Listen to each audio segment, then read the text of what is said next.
Mountain wind cut through Thomas Brennan like a blade made of ice.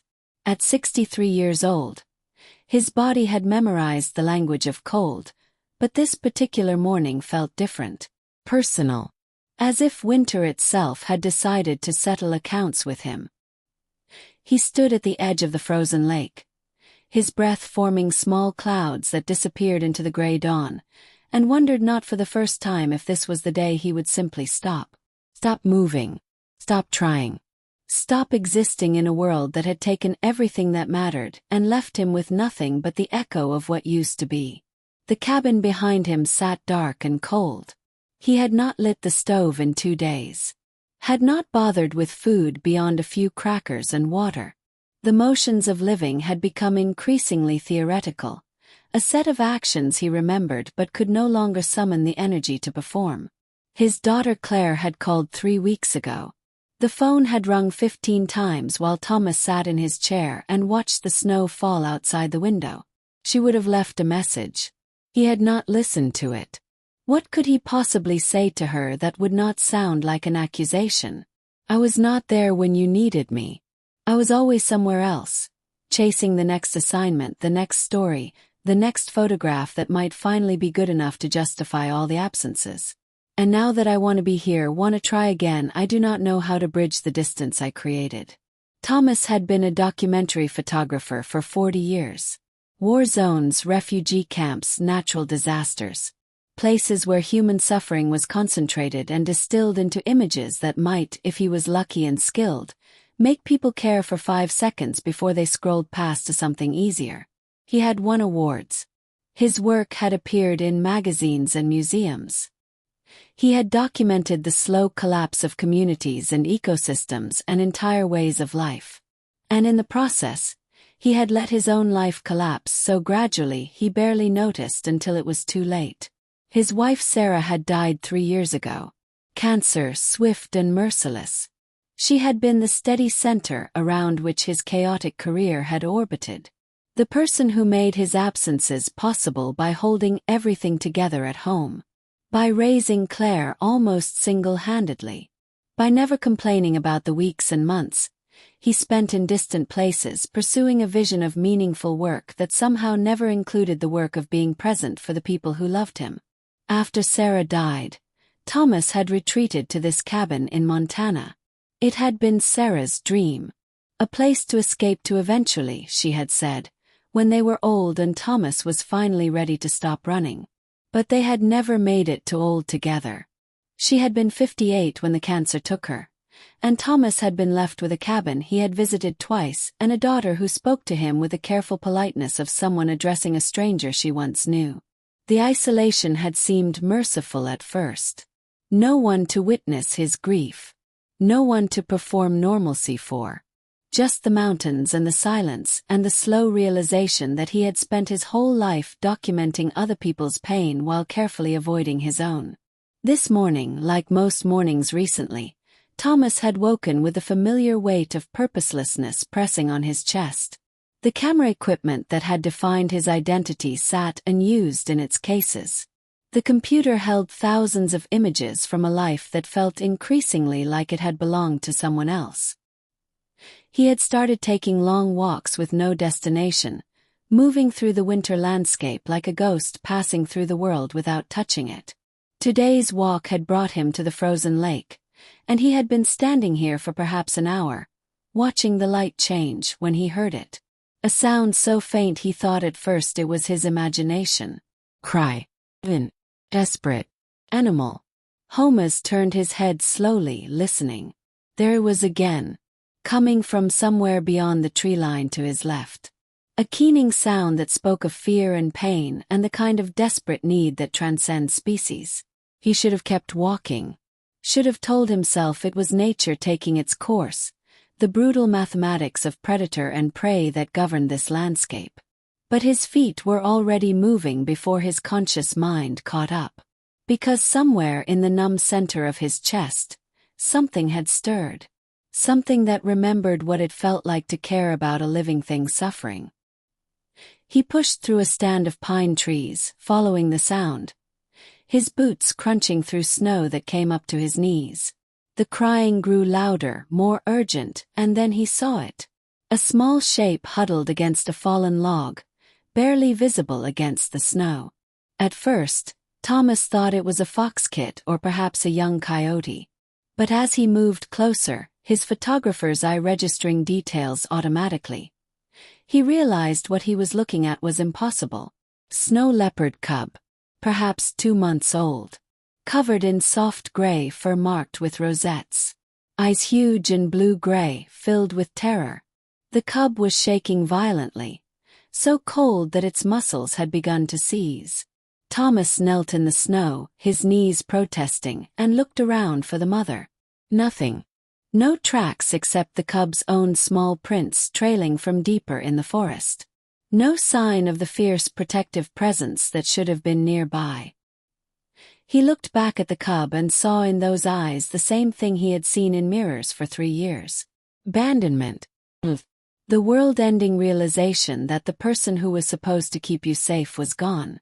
Thomas reached out slowly, knowing this was probably stupid, that the cub might still have enough strength to bite, that wild animals carried diseases and parasites.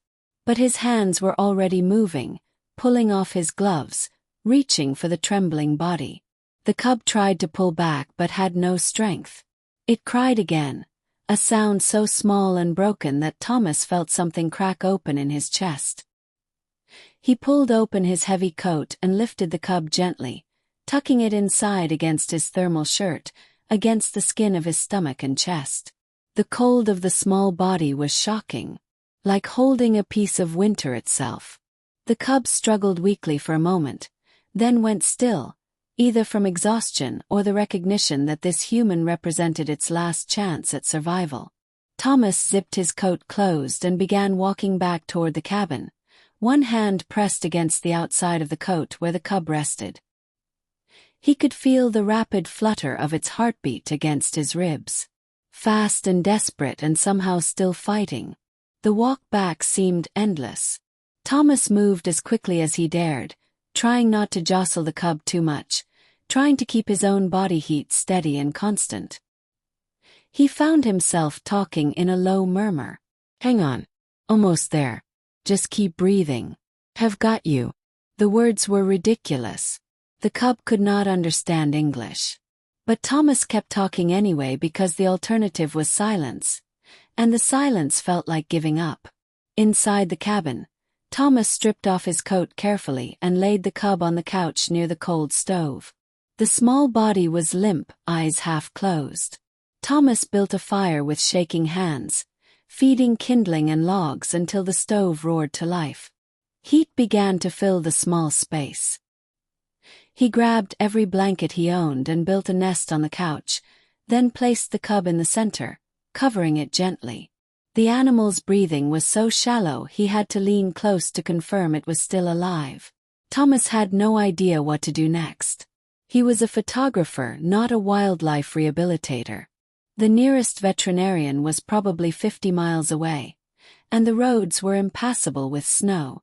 Even if he could make the drive, what would he say? "I found a snow leopard cub. In Montana." They would think he was senile or drunk. Snow leopards lived in the mountains of Central Asia. There should not be one here. Unless, Thomas thought, remembering a news story from years ago, this was connected to that relocation project. Some conservation group had tried to introduce snow leopards to parts of North America as climate refugees, arguing that rising temperatures were shrinking their traditional habitats. The project had been controversial, poorly funded. By most accounts it had failed.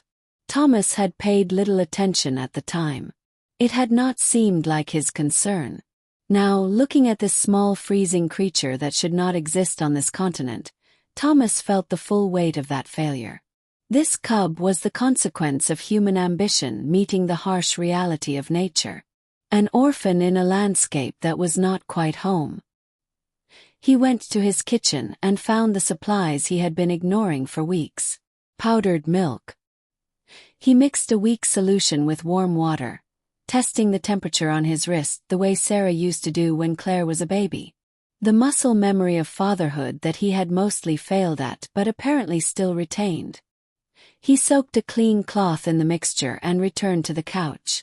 The cub's eyes were open now, watching him with an intensity that felt almost human. Thomas lifted the small head gently and touched the wet cloth to the cub's mouth. For a moment nothing happened.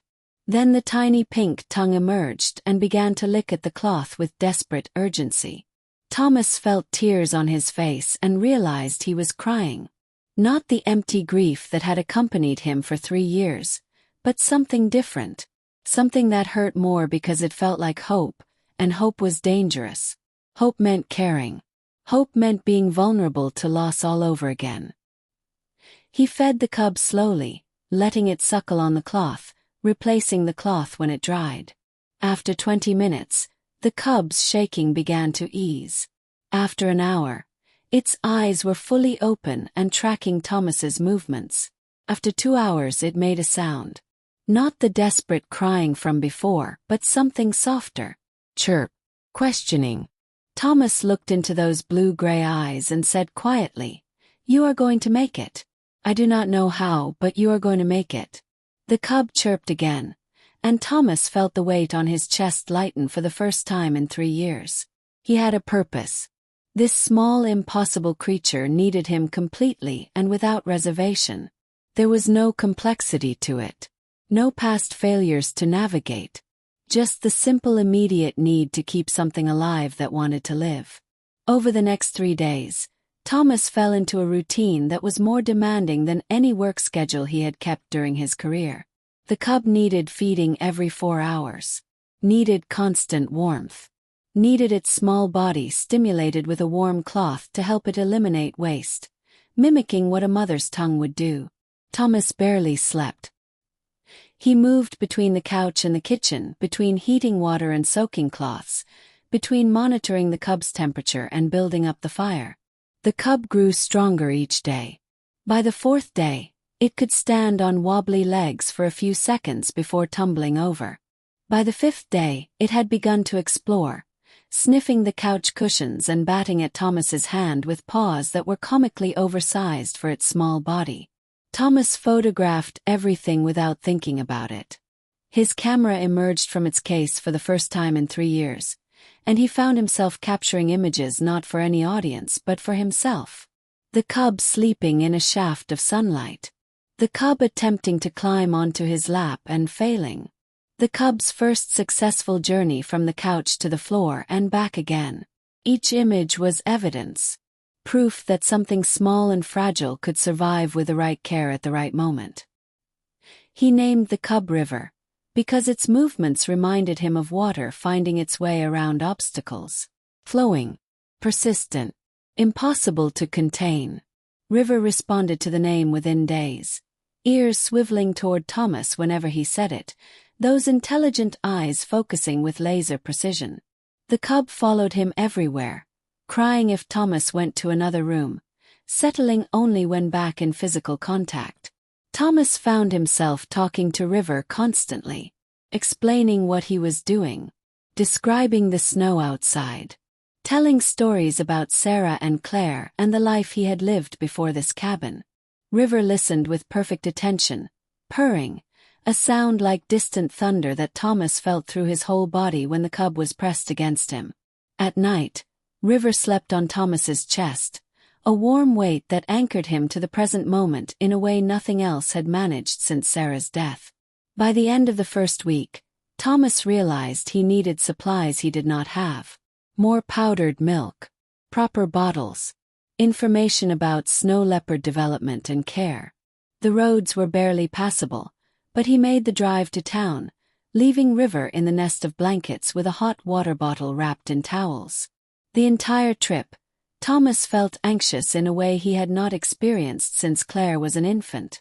That particular terror of leaving a completely dependent being alone, even for necessary reasons. He rushed through the store, grabbing supplies, ignoring the curious looks from locals who had not seen him in months. On impulse, he stopped at the small library and asked if they had any books on big cat rehabilitation. The librarian, a woman named Margaret who had known Sarah, looked at him with something like concern. "Are you all right, Thomas? You look well different." Better, maybe. Thomas surprised himself by smiling. I'm taking care of something, he said. Something that needs me. And for the first time in a long time, I think I might actually be useful. Margaret studied him for a moment, then smiled back. Well, that is good to hear. Sarah would be glad. The mention of Sarah's name hurt, but it was a clean pain. Not the crushing weight of guilt and regret, but something simpler. The acknowledgement of love that had been real, even if he had not always honored it properly. Back at the cabin, River greeted him with frantic chirping and immediately climbed onto his lap, purring so loudly Thomas could feel it in his bones. He fed the cub from a proper bottle this time, watching the small paws knead against his arm, the eyes half close in contentment. In that moment, Thomas understood something he had missed for most of his adult life. Presence. The simple act of being fully in a moment, fully committed to the creature in front of him. Not thinking about the past or planning for the future. Just here. Just now. Just this small life depending on him completely. He had spent 40 years chasing images of meaningful moments. Now he was living in one, and there was no camera between him and the experience. The books Margaret had found were outdated and mostly focused on zoo animals, but they gave Thomas a basic framework. Snow leopard cubs stayed with their mothers for 18 to 22 months. They began eating solid food around 3 months but continued nursing for much longer. They learned to hunt through play and observation, developing the skills that would eventually make them apex predators in their territory. River was approximately 2 months old based on size and development, which meant Thomas had months, possibly over a year, to figure out what came next. The question of next had not seriously occurred to him until he read those numbers. He had been focused entirely on survival, on getting through each immediate crisis. But River would grow, would become stronger, faster, more capable. And at some point, Thomas would have to face the reality that keeping a snow leopard in a cabin was neither sustainable nor fair. But that was future Thomas's problem. Present Thomas was dealing with a cub who had just discovered that the woodpile made excellent climbing practice and was now stuck 6 feet off the ground, crying pitifully. Thomas rescued River, getting scratched in the process by needle-sharp claws that the cub did not yet know how to retract, and found himself laughing. Actually laughing. The sound felt foreign in his throat, rusty from disuse, but genuine. River looked at him with those huge eyes and chirped, as if to say, "Yes, I meant to do that. I was testing you." Thomas hugged the cub close and whispered, "You are going to be trouble, are you not?" River purred in response, already plotting the next adventure. The days developed a rhythm. Morning feeding. Play session where Thomas used toys made from rope and old socks to help River practice pouncing and stalking. Midday nap where they both dozed by the fire. Afternoon exploration where Thomas began taking River outside for short periods, letting the cub experience snow and wind and the vast landscape that was its birthright. Evening feeding and grooming, where Thomas used a soft brush on River's coat and checked for any signs of illness or injury. Nighttime cuddles where River slept on Thomas's chest and Thomas lay awake, watching the small body rise and fall with breath, feeling grateful in a way that hurt because it reminded him of everything he had taken for granted before. In the 3rd week, Thomas called Claire. He did not plan to. He picked up the phone intending to check the weather forecast and found himself dialing her number instead. She answered on the 2nd ring, and her voice was careful, guarded. "Dad." Thomas felt the distance between them like a physical thing. Years of absence compressed into the tone of a single word. "Hey kiddo," he said, using the nickname he had not spoken in a decade. "I know I have not been good at this. Any of this. But I wanted you to know I am okay. Better than okay, actually." There was silence on the other end. Then very carefully Claire said, "That is good, Dad. I am glad." Thomas took a breath. "There is something I need to tell you.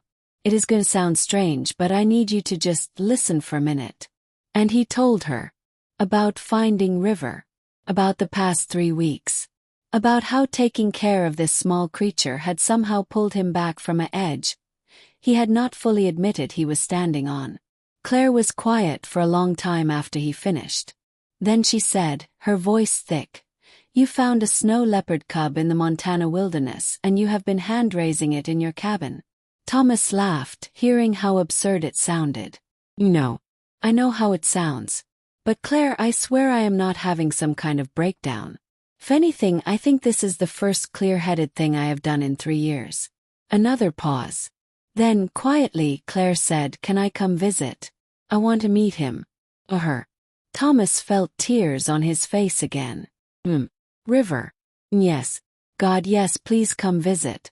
Claire arrived 2 weeks later, driving up in a rental SUV with chains on the tires and a determination in her eyes that reminded Thomas painfully of Sarah. She was 31 now. Physical therapist. Married to a man named David who taught high school history. They had no children yet, and Thomas realized with a sharp pang that he had not asked about their lives in any meaningful way since Sarah's funeral. He had been so consumed by his own grief that he had failed to notice his daughter might be grieving too. Might need her father, even if that father had never quite figured out how to be present. Claire stood in the doorway of the cabin, looking at Thomas with an expression he could not quite read. Then River, who had been napping on the couch, woke up and chirped loudly, immediately investigating this new human. Claire's face transformed. She knelt down slowly and River approached without fear, sniffing her hands, allowing her to touch the soft fur. "Oh my God," Claire breathed. "Dad, he is beautiful. He is absolutely beautiful." They spent 3 days together. Thomas showed Claire the routine. How to prepare the bottles. How to play with River in ways that developed his hunting skills. How to read his moods and needs. Claire was a natural, and Thomas watched her interact with River with a mixture of pride and grief. She would have been an amazing mother, he thought. If I had been a better father. If I had shown her what it looked like to care for something beyond your career. One evening, after River had fallen asleep between them on the couch, Claire said quietly, "Mom told me once that you were not absent because you did not love us. You were absent because you loved the world too much and did not know how to love us at the same time." Thomas felt something break open. "I should have learned," he said, his voice rough. "I should have figured it out before it was too late." Claire was quiet for a moment. Then she reached over and took his hand. Her eyes were wet. "Maybe it is not too late," she said. "Maybe this is you figuring it out. Better late than never, right?" Thomas squeezed her hand, unable to speak around the lump in his throat. River stirred in his sleep, making small dream-hunting sounds, and they both laughed through their tears. Before Claire left, she said, "You know you cannot keep him forever, right? He is going to get big. He is a wild animal." Thomas nodded. "No. I am trying not to think about it yet. But I know." Claire studied him. "What if," she said slowly, "there was a middle ground? What if you could help him transition to the wild but stay nearby? Monitor him. Document his adaptation. You are a photographer, Dad. You have spent your whole career telling stories about the world. Maybe this is your most important story yet. The first American snow leopard successfully released and tracked. A second chance at making that failed conservation project work." Thomas looked at River, still sleeping peacefully, paws twitching in dreams. "It is a nice idea," he said carefully. "But I do not know if I can. If I have the skills. If I am the right person." "You found him," Claire said firmly. "You saved him. You have been caring for him for 2 months. If anyone is the right person, it is you. And Dad." She waited until he looked at her. "You are allowed to start something new. Even at 63. Especially at 63. Mom would want that for you. She would want you to live, not just exist." After Claire left, Thomas could not stop thinking about what she had said. He started researching in earnest. Reading everything he could find about snow leopard behavior. Habitat requirements, territorial ranges. He contacted wildlife biologists. He learned that the original relocation project had released 5 adults in a region about 200 miles north of his cabin. All 5 were presumed dead or missing. Except, apparently, at least one had survived long enough to reproduce. River's mother had somehow beaten the odds, adapted to this foreign landscape, and successfully raised a cub to approximately 2 months old before something had gone wrong. Thomas spent hours studying the terrain around his cabin. There were deer, elk, mountain goats. Plenty of prey species. There were also wolves, grizzly bears, mountain lions. Plenty of predators who would see a young snow leopard as competition or food. The odds were not good. But they were better than 0. And 0 was what River had been when Thomas found him. River grew rapidly. By 4 months, he weighed 25 pounds and could jump 4 feet straight up from a sitting position. By 5 months, he had graduated from playing with rope toys to stalking and pouncing on actual small prey. Thomas found a dead mouse River had caught and laid on the doorstep like an offering. "Good boy," Thomas said, his heart breaking and swelling at the same time. "You're going to be just fine." He started taking River on longer expeditions into the wilderness, teaching him to navigate the terrain, showing him where water ran under ice, how to find shelter from storms. River learned with frightening intelligence, those pale eyes absorbing everything, that powerful body adapting to challenges with the fluid grace that defined his species. Thomas photographed it all. River's first successful hunt of a snowshoe hare. River learning to cache food under snow. River discovering how to move across steep slopes without losing purchase. Each image was a chapter in a story Thomas had not known he was going to tell until Claire suggested it. At 6 months, River was 40 pounds of pure muscle and wild instinct. He still slept on Thomas's bed most nights, still purred like a small engine when content, still chirped for attention when Thomas was not paying enough attention to him. But there was something else emerging. A restlessness. A need to roam that went beyond the boundaries of their daily expeditions. River would stand at the tree line at dusk, looking out at the vast wilderness, and Thomas could almost see the internal debate happening. Stay with the human who was safe and warm and provided food, or answer the call of something deeper and older, the genetic memory of mountains and independence and solitary hunting. Thomas knew the day was coming when River would make that choice permanent. He tried to prepare himself, tried to imagine what it would feel like to watch River walk away and not come back. The thought terrified him, not because he would be alone again, but because he loved this creature with a fierceness that surprised him. A protective love that wanted River to be safe and wild and free, even if that meant Thomas's heart broke in the process. In early spring, when River was 8 months old, Thomas took him to a valley about 5 miles from the cabin. It was good territory, steep enough to provide the elevation snow leopards preferred, rich enough in prey to support a young cat learning to hunt independently, remote enough that human contact would be minimal. Thomas had been scouting the area for weeks, preparing for this moment. He set up a base camp and stayed there with River for 3 days, showing him the boundaries, the best hunting spots, the caves that could provide shelter. River explored with growing confidence, ranging further from Thomas each day, returning each evening to eat and sleep curled against Thomas's side. On the 3rd evening, as the sun set and painted the snow pink and gold, Thomas knew it was time. He could delay, could come up with another excuse to stay a few more days. But that would be for him, not for River. And this was not about what Thomas wanted. It had never been about what Thomas wanted. He called River over using the whistle he had taught the cub months ago. River came immediately, as he always did, and sat in the snow looking up at Thomas with absolute trust. Thomas knelt down and took River's face in both hands, looking into those blue-gray eyes that had become as familiar to him as his own reflection. "You do not need me anymore," Thomas said, his voice breaking. "You are ready. You are strong and smart, and everything you need to survive you already have. This is your territory now. This is where you belong. River chirped, confused by the emotion in Thomas's voice. Thomas pulled the young leopard close, buried his face in the thick fur that smelled of snow and wild places, and let himself cry. I love you, he whispered. Thank you for saving my life. Because that is what you did, River. You saved me when I did not know I needed saving. But I cannot keep you. That would be selfish. You are meant for this. For freedom. For the wild. Not for a cabin with an old man who finally learned too late how to love something properly.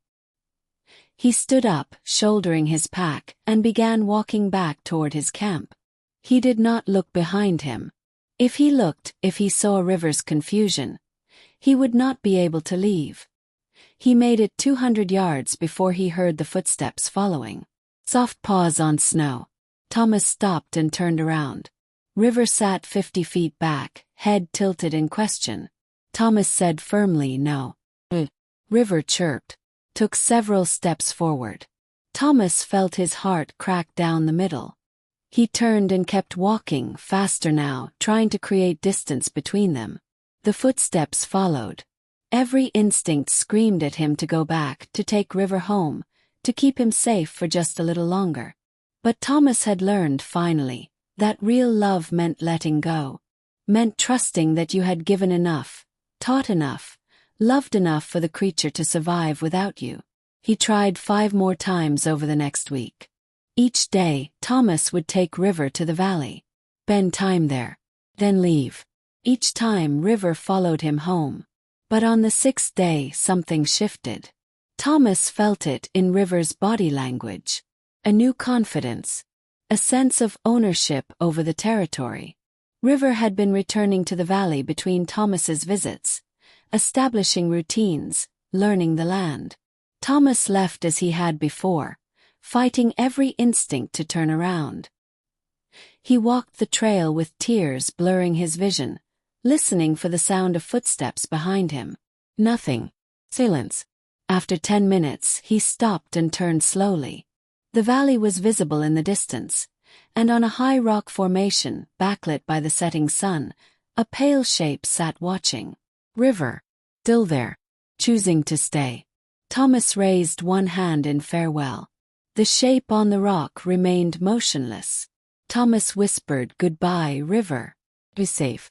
Live long. Be everything you are meant to be."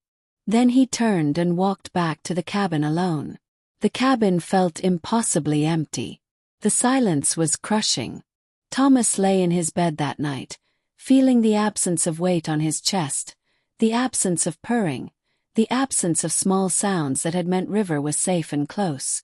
He did not sleep. He stared at the ceiling and told himself this was right. This was what he had been working toward. This was success. But it felt like failure, like loss. Like every abandonment he had ever committed or experienced condensed into a single moment of letting go. At dawn, he got up and did something he had not done in 8 months. He went for a walk with no plan, no destination, no purpose beyond movement. The grief was there, sharp and fresh, but it was different from the grief that had consumed him after Sarah's death. This grief had love woven through it. Pride. Oh. River was alive and free and wild. That was worth the cost of an empty cabin and a broken heart. Thomas spent the next weeks organizing his photographs. Thousands of images spanning 8 months. River as a dying cub pressed against Thomas's chest. River learning to walk. River's first successful hunt. River growing into the powerful predator he was meant to be. Thomas assembled them into a narrative. A story about second chances and interspecies love and what it means to let go of the things you want most because you love them enough to want what is best for them. He sent the collection to Claire with a note. "You were right. This is my most important story. Thank you for helping me see it." Claire called him crying. "Dad," she said, "these are beautiful. These are the best work you have ever done. Not because of the technical skill, though that is there too, but because they are full of love. I can see how much you love him in every image. And the essay you wrote. God, Dad, I did not know you could write like that. I did not know you felt things that deeply. Thomas laughed, rough and honest. I did not know either, kiddo. Turns out I had to learn by almost losing everything. The project was picked up by a conservation magazine, then by a national newspaper, then by a documentary filmmaker who wanted to tell the story properly. Thomas found himself suddenly busy with interviews, with requests for more photos, with interest from wildlife organizations who wanted to discuss the feasibility of restarting the snow leopard relocation program with proper funding and support. He moved through it all feeling somewhat dazed. His entire career, he had been chasing this kind of recognition. And now that it had arrived, he realized it mattered far less than the thing that had earned it. River was out there somewhere, living the life he was meant to live. That was the success. Everything else was just noise. But it was noise that connected him to the world again. Noise that gave him reasons to answer the phone. Noise that meant he was part of something larger than his own small orbit of grief and regret. 4 months after releasing River, Thomas set up trail cameras in the valley. He told himself it was for research, for documentation, for the follow-up piece everyone wanted. But the truth was simpler. He needed to know River was all right. The cameras captured images of elk, mountain goats, a young grizzly bear passing through. And then late one night they captured something else. A pale shape moving through moonlight with liquid grace. 70 pounds of muscle and confidence. River. Alive. Healthy. Thriving. Thomas stared at the images and felt something release in his chest that he had been holding tight for months. River had made it. Against all odds, in a landscape that was not quite home, River had adapted and survived. Thomas downloaded the images and sent them to Claire with a simple message. He is okay. Our boy is okay. Her response came minutes later. Just 3 words, but they were enough. I knew he would be. Because you gave him everything he needed. The way you are finally giving me everything I need. I love you, Dad. A year after releasing River, Thomas was hiking near the valley when he saw prints in fresh snow. Large. Unmistakable. He followed them for half a mile and found himself at a rocky outcropping that provided a view of the entire valley below. And there, on a shelf of stone warmed by afternoon sun, lay a snow leopard. Not a cub anymore. A young adult. Powerful and perfectly adapted to this landscape. River. Thomas stopped breathing. River's head lifted, those eyes focusing on Thomas with laser precision. For a long moment they looked at each other. Thomas saw recognition flicker in River's gaze. Saw memory. Saw the small cub who had once trusted Thomas completely, nestled against his chest, depending on him for everything. But Thomas also saw something else. Wild. Independent. Exactly as it should be. River stood slowly, stretched in a way that showcased the muscle and grace that defined him, and looked at Thomas one last time.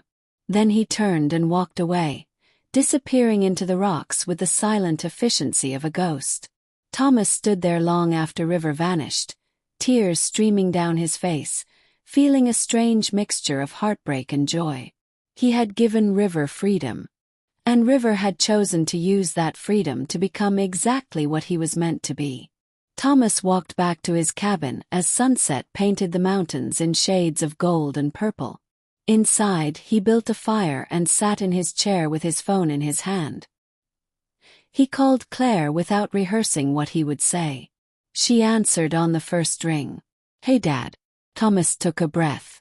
Hey, kiddo. I just wanted to call and tell you something. I saw River today. He is magnificent. He is everything I hoped he would be. There was joy in Claire's voice when she responded. That is wonderful, Dad. I'm so glad. Thomas felt the words bubbling up, words he had been practicing for months but had not quite been ready to say until this moment. I wanted to tell you something else, he said. About us. About how I failed you and your mother. About how I spent 40 years documenting other people's lives instead of living my own. About how it took a dying snow leopard cub to teach me what love actually means. I know I cannot change the past. I cannot get back the years I wasted. But I want to try now. If you will let me. I want to learn how to be your father properly. Better late than never, right? That is what you said. And I think maybe you were giving me permission to start over. So I am asking, can we start over? Can I finally learn how to be present for you the way I should have been all along? There was a long pause. Then Claire's voice came through, thick with emotion. Just that. We can start over. I would like that. More than you know. Thomas closed his eyes and let the tears flow freely. Thank you, he whispered. Thank you for not giving up on me. For believing I could change. I love you, kiddo. I love you so much, and I am sorry it took me so long to show it properly. I love you too, Dad, Claire said, and Thomas could hear her crying now too. Come visit soon. Bring David. I want to know your life properly. I want to be part of it. I want to try to be the father you deserve, even if I am learning late. I will, she promised.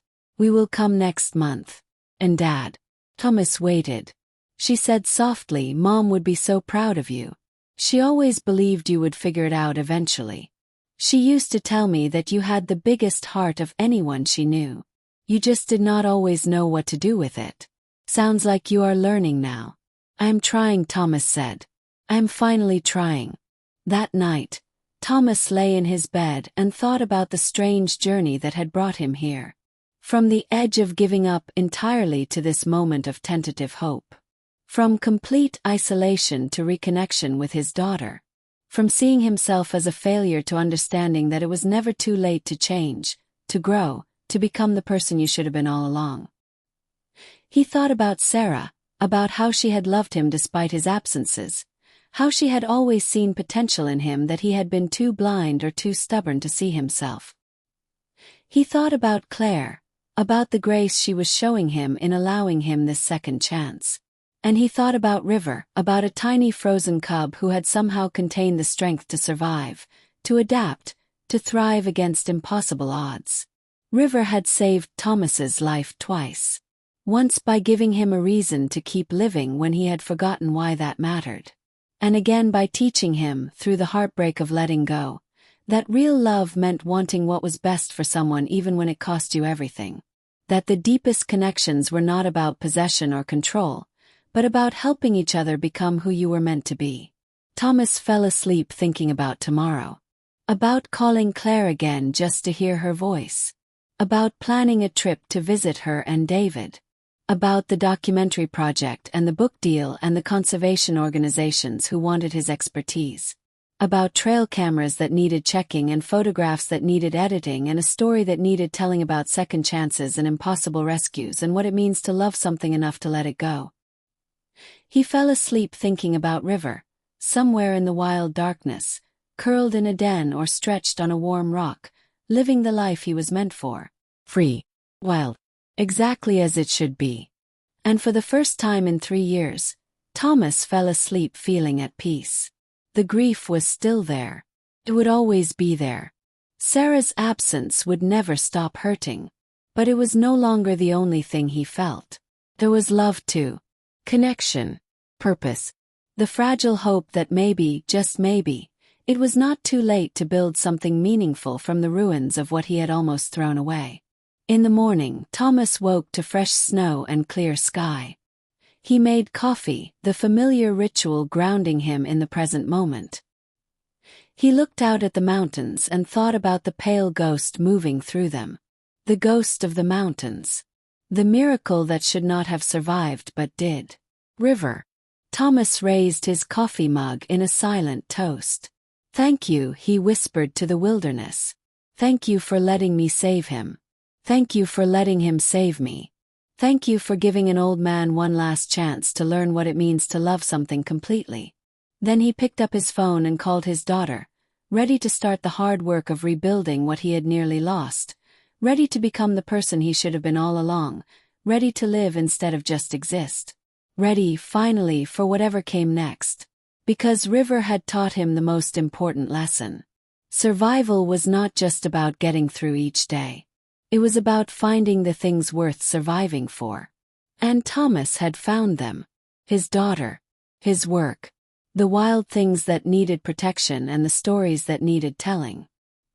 His own heart, which had frozen solid but somehow, miraculously, had been thawed by the touch of a dying cub who refused to give up.